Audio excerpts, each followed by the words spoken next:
Ever since the Romero's family funeral home opened their doors, they've approached life and death differently. While some just see the end of a loved one's life as a time for grief and mourning, they prefer to think of it as a time for reflection, appreciation, and even celebration. This is evident in everything they do, from the way they conduct their services to the amenities they choose to offer. They are not a burial ground. They are a close-knit community dedicated to honoring, sharing, and preserving the amazing and inspirational stories that are life.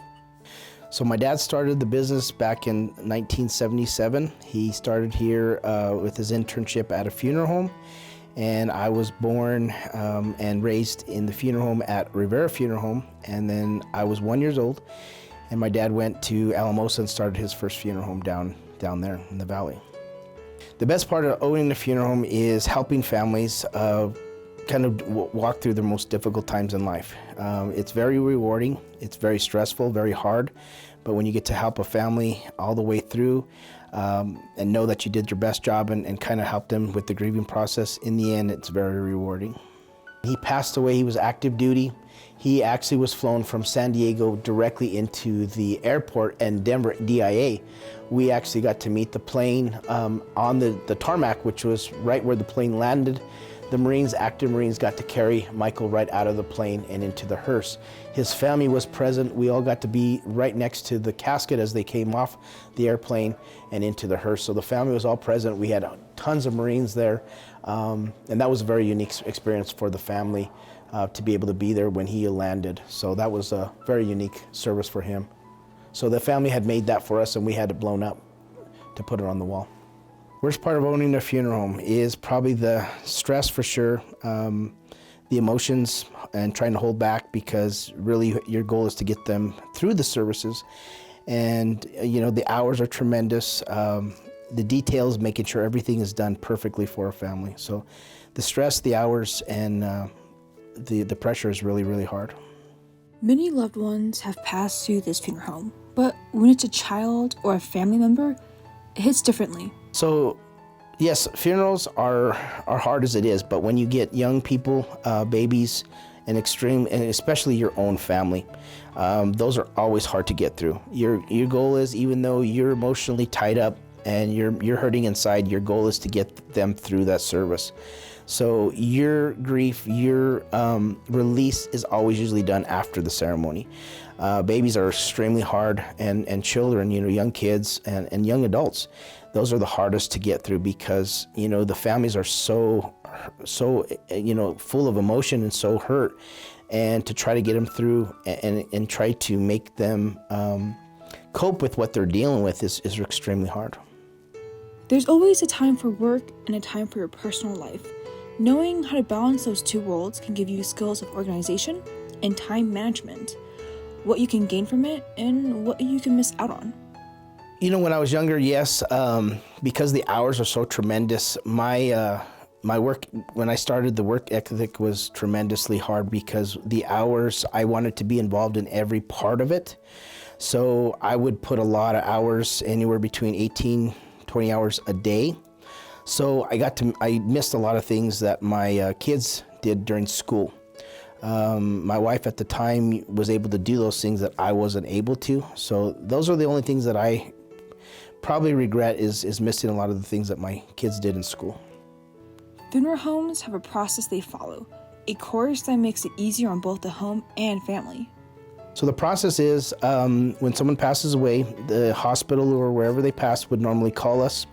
We would get the information from them. We would schedule then the transport service to bring their loved one into our care.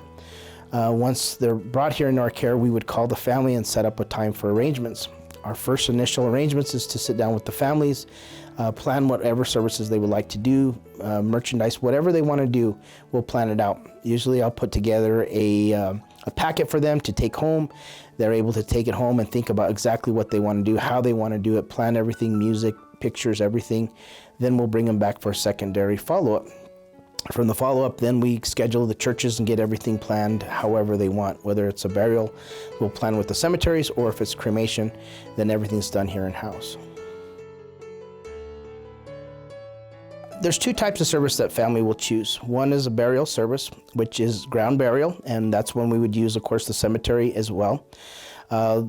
Then the families would pick a casket, then we would have, choose the cemetery that they would want, and then of course we would do a gravesite committal service.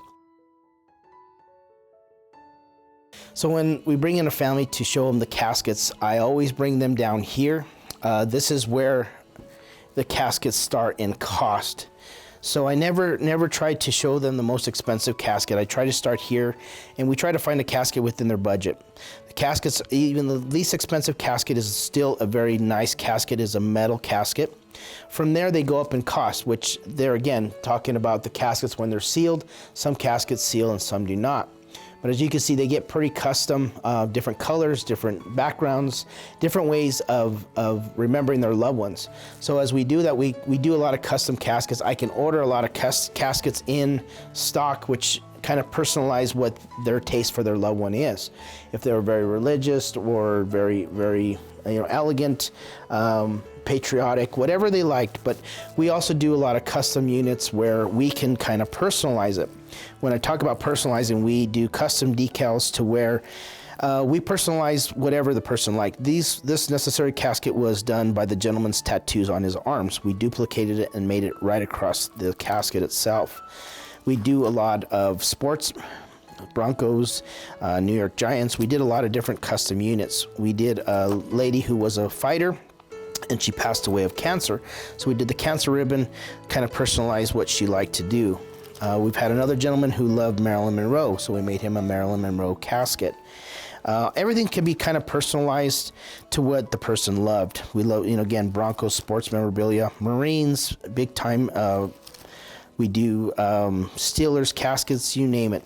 This casket here was particularly made for a really good friend of mine. He was in our lowriding car club, and it was personalized to what he liked. This is actually his car.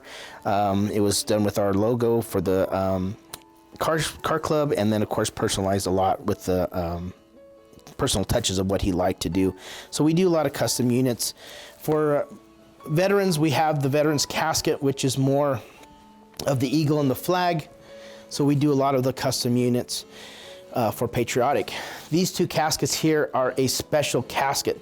Not very many funeral homes can carry a red casket. We actually carry a red casket. We carry a purple, which is very hard to get. And then we have an orange casket, which is generally designed for Broncos or for Harley Davidson, which we do a huge number of bikers' funerals. So that's why we can customize to the person. Whatever they love to do, we can make it very, very unique for what they did in life. Cremation's a little bit different because there's different types of cremations. Some families will choose to do a full viewing, a full service where we'd be able to view. We would use a rental casket where after the services, the cremation casket, the insert would be slid out, and that's actually what's used for the actual cremation. So that's done after the funeral instead of going to a cemetery. Some families will choose non-viewing, a direct cremation with a memorial service.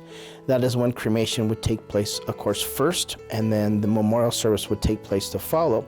A lot of times we do celebrations of life, so we do a lot of custom services to where it's very personalized to the families. Some families, if the gentleman was a cowboy per se, we would set up, possibly saddles and different things that he loved to do his whole life, and that really just gives his whole story. We've done biker services where we've taken the motorcycles into the chapel. We've done, we've had a gentleman who was a boxer. We set up a boxing ring. We do a lot of custom services. It's very personalized. It's not so much traditional where it's very, very kind of bland services. It's more custom to the family. The family gets a little bit more out of the services, so that's why we love to make things custom as far as what they want, what the person was involved in, what the person loved to do, whether it's simple fishing, anywhere from riding a motorcycle to cowboys to sports. We do a lot of Broncos and Raiders and different things. The caskets on the other side can be customized as well. So we've done a lot of custom caskets, a lot of just unique things that a lot of funeral homes do not do. We have our own custom trike. It's got a custom coach that is used to pull for biker services. And so we do a lot of custom services. It makes it very personal to the family. So in the end, they have so much more out of the service than just a traditional, kind of more of a bland service for them. Romero's Funeral Home has heart and compassion right when you step into their doors. Depending on cremation. So we do a lot of custom urns. I always give the family their choice, because if they want a custom engraving or if they want certain colors, we can usually personalize their urn as well and get custom urns made for them as well, whatever they choose. We do have little portion urns, which allows a family, if there's 6, 7, 8 to 10 kids in a family, we can get portion urns, so that way everyone can get a portion of their loved one. So we can do necklaces, the families do tattoos, they can do just about whatever they want for their loved ones. So we make it as personal as they want to get, as whatever merchandise they want to spend. You might be wondering, where do the main services happen?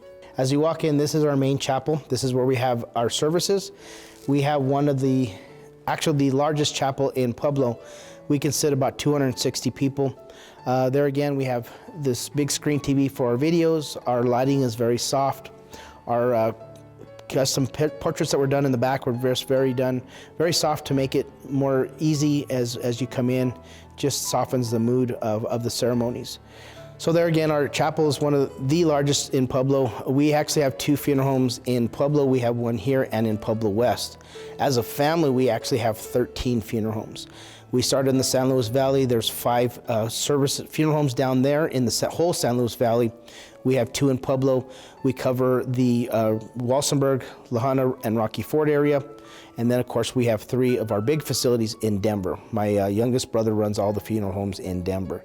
So as a family, as an entire family, we have 13 funeral homes as a family, which my father is the founder who started them all back in 1977. Pueblo is aware of the hard-working funeral home that Romero operates. Word gets out, and it signifies that the place is here for your family through this hard time. The number one priority, yes, we are a business and it does take operation to keep our doors open, but our priority is to help families.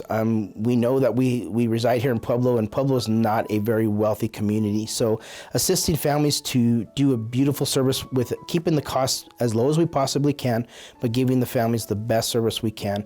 We have been very known to helping a lot of families.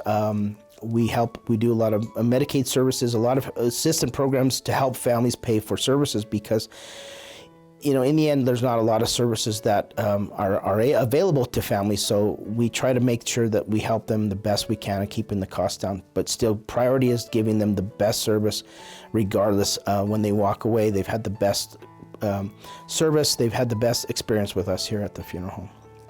As a director of a funeral home, there comes a price. Meeting all the families grieving for their loved ones, it can have a toll on your life as well. You see their pain and it reflects it onto you. Pueblo is very well known for word of mouth. Everything is done word of mouth here in Pueblo. We do zero advertisement here in Pueblo. So our business is all done by word of mouth. So getting families who have heard about us, who have chosen us because somebody recommended us, knowing that comes from the community, not just from advertisement or other resources. Everything that we do is done by word of mouth. So when families choose us over other funeral homes, we know that they're coming to us to get the best service, the best price, the best experience they possibly can. For us, it's really, we care about our community versus being a corporate firm where it's all about business. Here we pride ourselves on treating everybody like they are a family, and I believe that's why everybody comes back to us, because of the experience that we give them. So I've been asked the question, what does it take to be a funeral director? I've been asked to have internships and people wanting to come in that's never been in this business before. For me, I'm growing up in experiences throughout my whole life. It's just different because I know what it takes to run a funeral home. I know how to deal with emotion and keep a family, the grief as minimum as possible.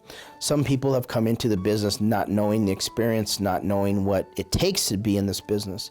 It's very emotional. So some families, or for some employees that have come in, they may last a week, a day, a month, and it gets overwhelming. So they have to either retreat from being in the funeral business because it's just a little too much for them. So it takes a special person to be able to deal with, again, the grief every day and in and out, day and out, where it's just you're grieving. You're around grieving people day in and day out. So it's really good to find your release because you've got to have an outlet yourself. Some funeral directors do different things. For me, I lift. I go to the gym every morning. I build cars. I do things that are outside the funeral home that I truly enjoy, and that's my way of getting my release. So that way I can be the best I can be in this business. So I can give families my whole upright 110%. No one likes death, but if you choose the right people to guide you through these rough times, they will be your light in the darkness.